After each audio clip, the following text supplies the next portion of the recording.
So yeah, today here we are on the Clackamas River. It's been a gorgeous February day.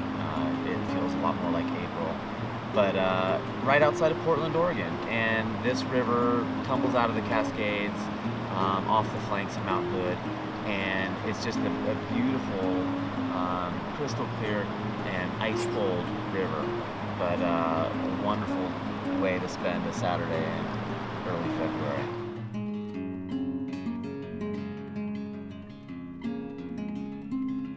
I'm Susan Elliott. My name is Adam Elliott. I grew up on the East Coast, all up and down the East Coast. I'm from Flagstaff, Arizona, and currently live in the Pacific Northwest. We both live in the Pacific Northwest, but we've traveled around quite a bit. I've been the short answer is I've been a kayaker for 15 years, a rafter, a raft guide, a raft instructor, a kayak instructor. But more than that, I think that I've just tended to follow rivers and the pursuit of getting to know them better for the past 15 years.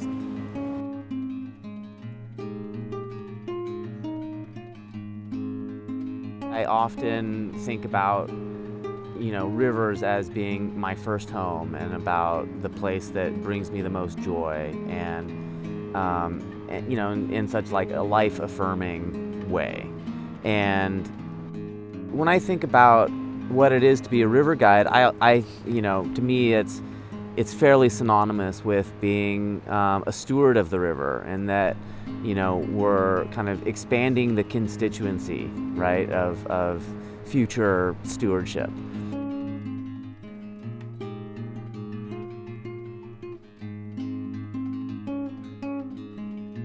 I doubt that most people know what this level of protection is.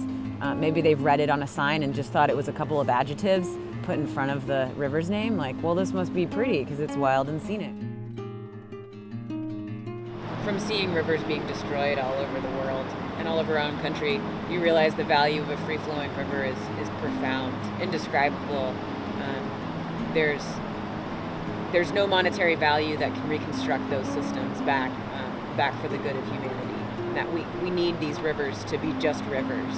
I also think it's hugely connected to just our understanding of what a river system is doing. And it's like the core function of water flowing down a mountain, down a hill, out to the ocean. The values that we get from that connect directly with someone's life. So, the processing of clean water, the nutrient cycling, the species that are able to live there and sustain us, like salmon here in the Northwest. So to connect those things don't happen unless we keep this river as a river. And we do that by designating it as wild and scenic in many places.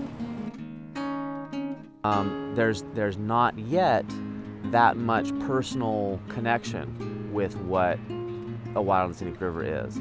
And so one of the goals that we have in doing this Wild and Scenic Rivers project is to go and capture all of these stories about how the wild and scenic rivers affect people's lives all over the country, and have those stories go and touch people's hearts. Be like, oh, I resonate with that person.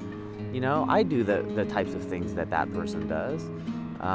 And that it's through that personal relationship with a wild and scenic river that we can start to build this national appreciation for the Wild and Scenic Rivers Act.